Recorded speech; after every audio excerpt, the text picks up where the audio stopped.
When we do this type of meditation, it really is the physical that is our great guide. So if we're sitting in a chair, we can be kind of just physically mellow. If we're lying down, we're just relaxing all of our muscles. And when we relax like this in this physical way,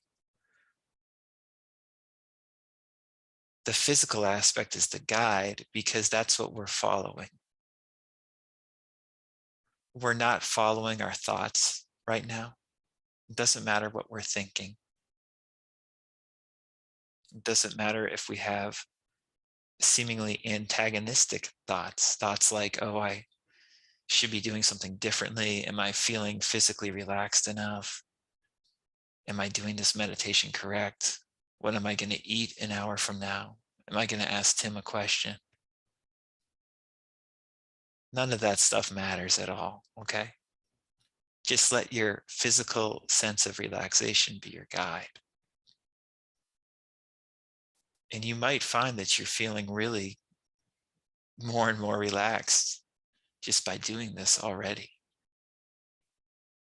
Or you might find that there's still a lot of thoughts in your head, and perhaps your body, even though you're kind of just trying to settle into this relaxation, you might find that your body is not really cooperating with you in the way that you want it to. And there's still some edginess there and some discomfort.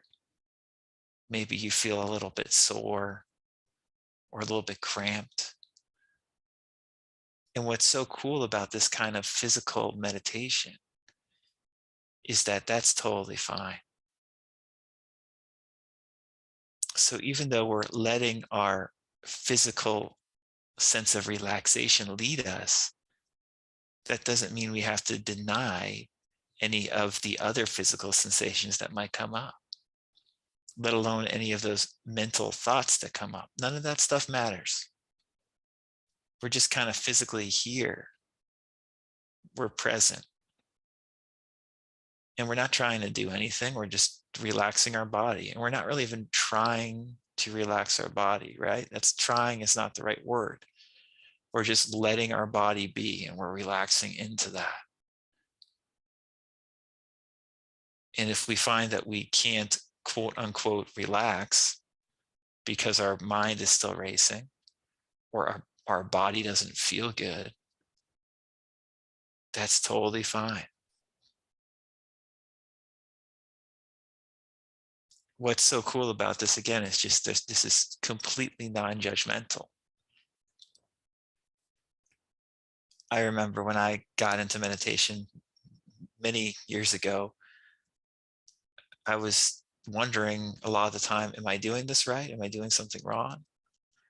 And I honestly had that thought a lot less than most people I knew who were into meditation. It seems like so many people are always worried about doing something wrong when they're meditating, like meditating is a special thing or something. And it's not. What's special is like just the body's here right now. We're relaxing into this. I don't know if you can hear it, but there's a jet in the background flying overhead. And this is special. This is special. And maybe our body doesn't feel that great still. Maybe our mind is still churning. Maybe you're still wondering if you're going to ask me a question or looking at my beautiful orange and white shirt. It just doesn't matter. This is like,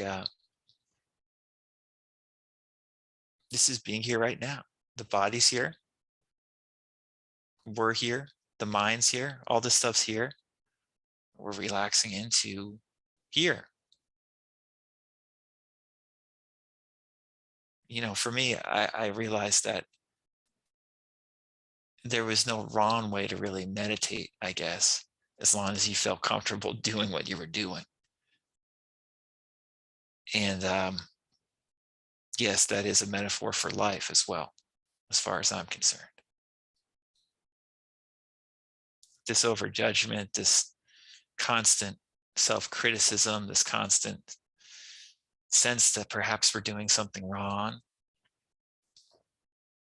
When we relax into our body like this, we realize, well, it's not that there's anything wrong or anything right. Just this is what's going on right now.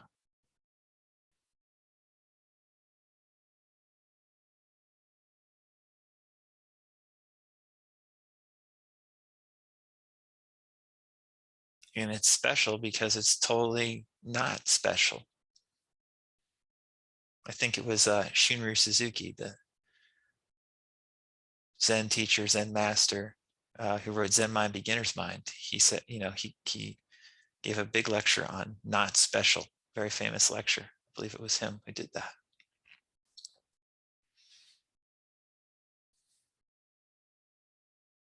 So, I'm pretty sure we're going to talk later about how we can better manifest a certain thing in our life, or manifest something like more peace, even something inward.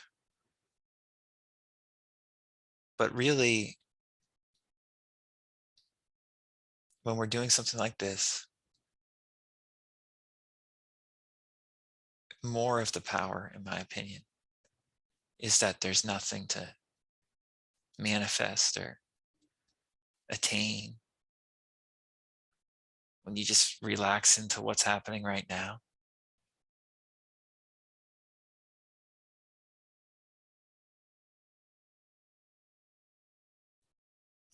It's okay.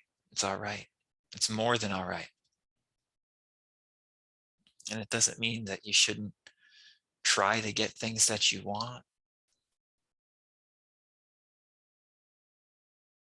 It just means that at the end of the day, what you really want,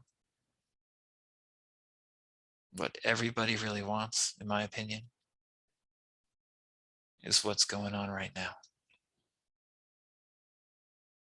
And it's not special. It's that truck that just pulled out across the street and drove off too fast.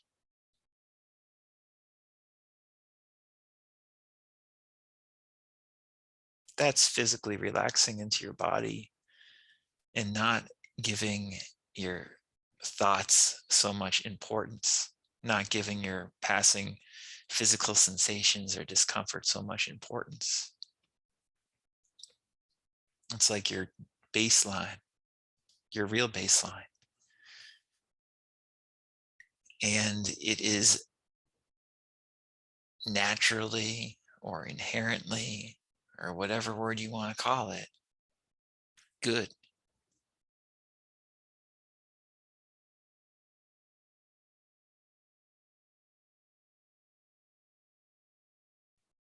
So in the podcast recently, I've been talking about uh, Maxwell Maltz and psychocybernetics, which is just a great practical book.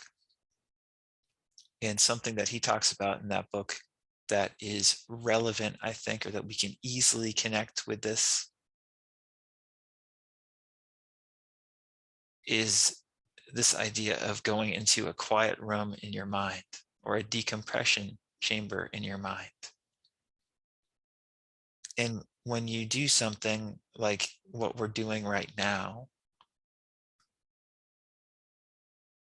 you're decompressing. You're decompressing into the moment.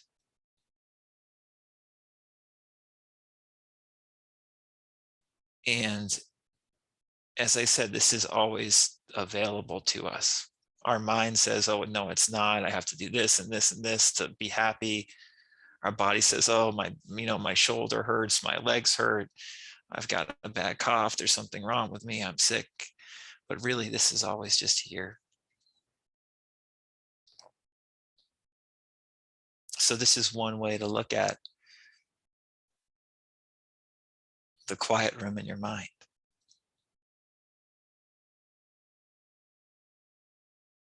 And it's also a way to just get to this point where you feel very physically at peace, at ease with what's going on. And from this point too, you can then imaginatively build up what you want to see and hear and feel and touch and smell, taste in your life, in your imagination. It's much easier to do that, I would say, when you're in this kind of relaxed, everything's okay state. And you don't have to do that. You can just be in this state that we're in right now, which is not a state, just this relaxing, right? You can just be here, be present. But if you are here and you then want to utilize these law of attraction principles, you can do that too. And it can be very enjoyable and fun to do that. Because this isn't when we get to where we are right now, and then we want to play with our imagination, experiment with our imagination. It's not forced. It's not like we're trying hard to manifest something when we're already like this, just relaxed, taking it easy. We're playing, and we're also practicing, as Maltz says. We're practicing how we want to act in the rest of our life. You know, if we feel anxious around people in our mind when we're in this kind of relaxed vibe, right? We can easily imagine talking to people, shaking their hand, slapping them on the back, communicating with them, hugging them in a more non-anxious, relaxed way. We can also more easily imagine whatever we want. We can imagine better health, or a better financial situation, or a better job, or relationships we want. It's easier to imagine from this very, very relaxed state, and then just to play with it, to play with those feelings. And when we play with these feelings and are just practicing playing with these different ideas and these different far out concepts, it's a totally different approach to the law of attraction, or whatever you want to call it, than what a lot of us are aware of. It's just much, much more relaxed.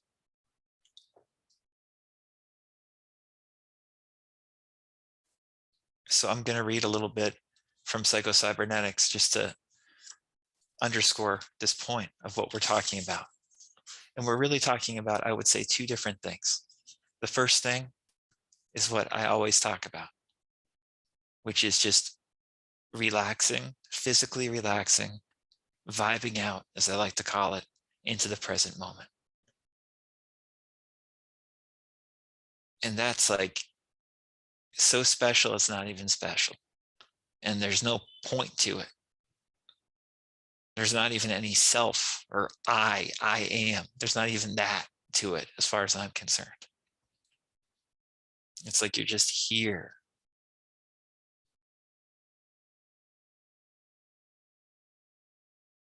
But then the second thing that we're talking about is, once you get here and you're relaxed and you feel good, if you want to play with your imagination some, you can, in so many different ways.